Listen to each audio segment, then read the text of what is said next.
What I mean by that is, how often do you deliberately or find yourself explaining language to students?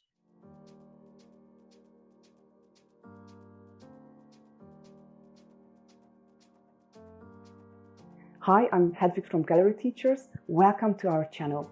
If you are an English teacher or considering becoming one, make sure that you subscribe to our channel and hit the notification bell for our weekly TEFL teaching tips. So the question is how often you use explanation as a tool in your classroom. What I mean by that is, how often do you deliberately or find yourself explaining language to students? It's very common, isn't it? I mean, most teachers at some point or another do that.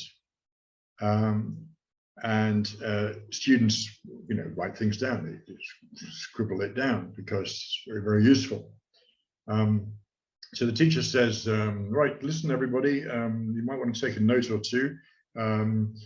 The past tense ending of regular verbs in English is ed. Has everyone written that down? Have you got it written down? Giovanni, Johnny, good. Okay, everyone's written it down. Good. You can go home now. See you tomorrow. Now then, what that teacher has done is to give a piece of information which may or may not be useful, and we're going to explore this in some depth in my workshop. But for now, let me introduce you to an old friend of mine called the interface hypothesis. Now, it's a grand title for a fairly simple idea. And that simple idea is that there are basically two kinds of information about language. One is called declarative. That means you can declare it. And that teacher we just spoke of a moment ago declared something about the language. She declared that past tense regular verbs in English take ed in their ending. Nothing wrong with it, perfectly good information. The other kind of information is procedural, and by its name you can tell that it's got something to do with doing the language, with using the language. It's a procedural thing. So the question which the interface hypothesis poses is, can declarative information get transformed into, somehow magically, into procedural information? Therefore, can that teacher's students go out of that room with that information about past tense endings and come back using it, or go out using it? Can they apply it? And the answer seems to be probably not, which is a bit of a blow, isn't it?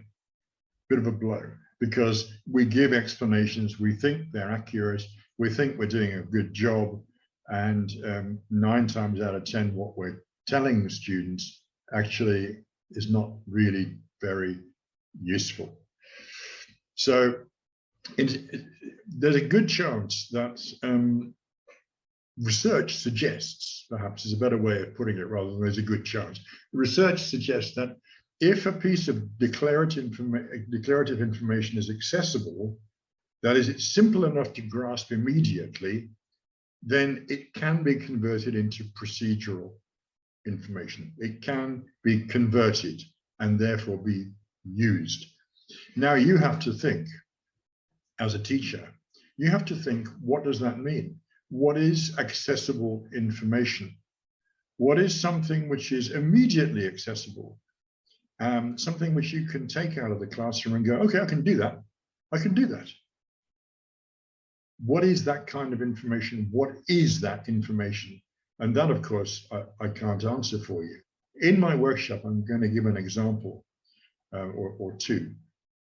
But meanwhile, perhaps you can think about it too. What is for sure is that long, complex explanations of complex structural components, if you think about the components of the third conditional, for example, are probably not going to get converted into use. So they're going to lie there, pretty much, what can we say? They're not even dormant, they just lie there. In addition, just as a final note here, there are two kinds of students, well, lots of different kinds of students, and indeed there's a spectrum.